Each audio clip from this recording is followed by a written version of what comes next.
So on Facebook, we had Alanco that says, hello, is it possible to drive a big campervan around a bigger town like Queenstown and Christchurch? Will we get tickets for that? And also any other tips for driving an RV in the country?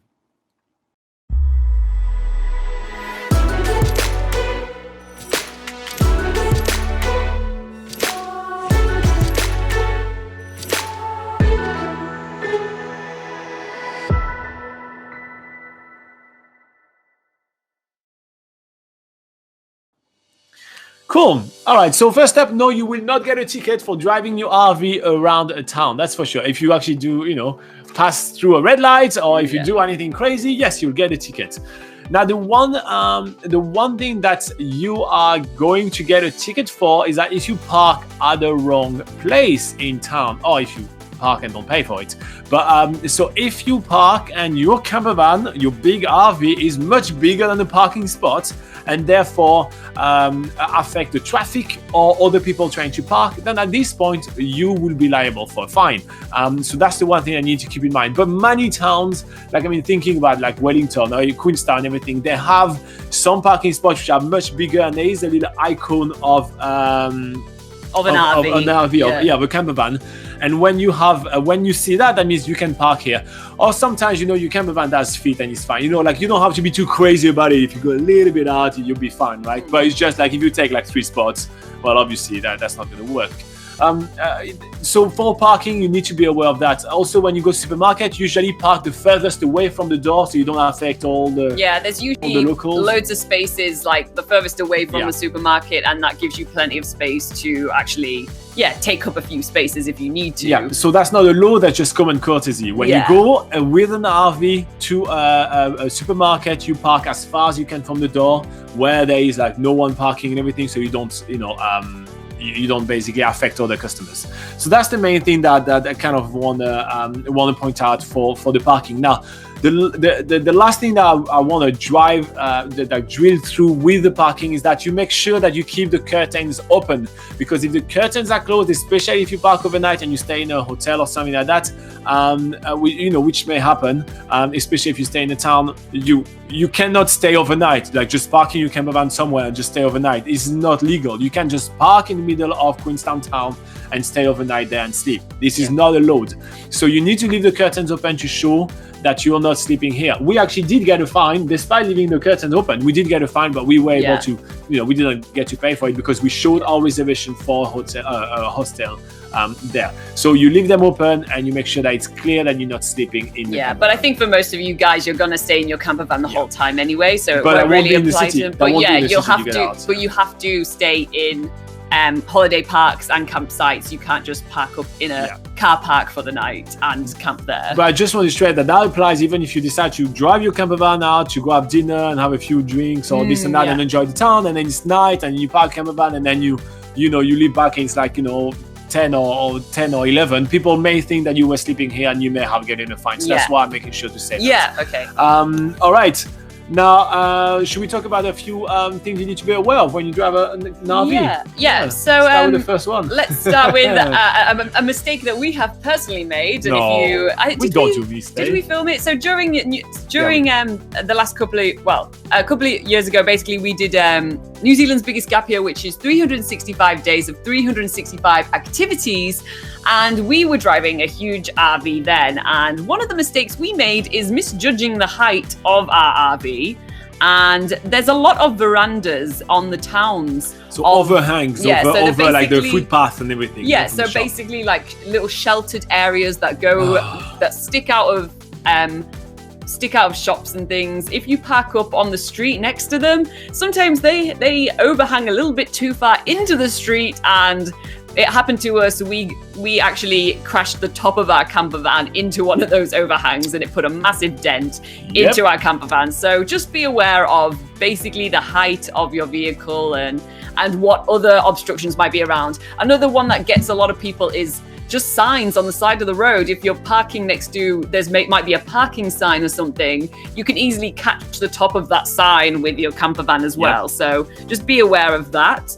Also, in a lot of cities, because there's a lot of coastal cities in New Zealand, it can often be very windy, and this obviously impacts your driving a little bit. A lot. Yeah, because you've got a tall camper van, the wind can affect the steering a little bit. So you do obviously want to slow down and be really aware of that. On that note, I really want to point out that when we arrived down in Wellington for the first time, Wellington is actually one of the windiest city in the world. The drive down toward Wellington with the big camper van was very scary. That's for sure. And on top of that, it made it move a lot. So you've really got to be aware of that. That's for sure. Yeah. Another thing to note is that there's a lot of cities in New Zealand with a lot of hills and things like that. So make sure that you are aware of, using all the right gears and stuff when you're trying to get up a hill with that large vehicle. A lot of vehicles are automatic, so that's fine, but you might need to,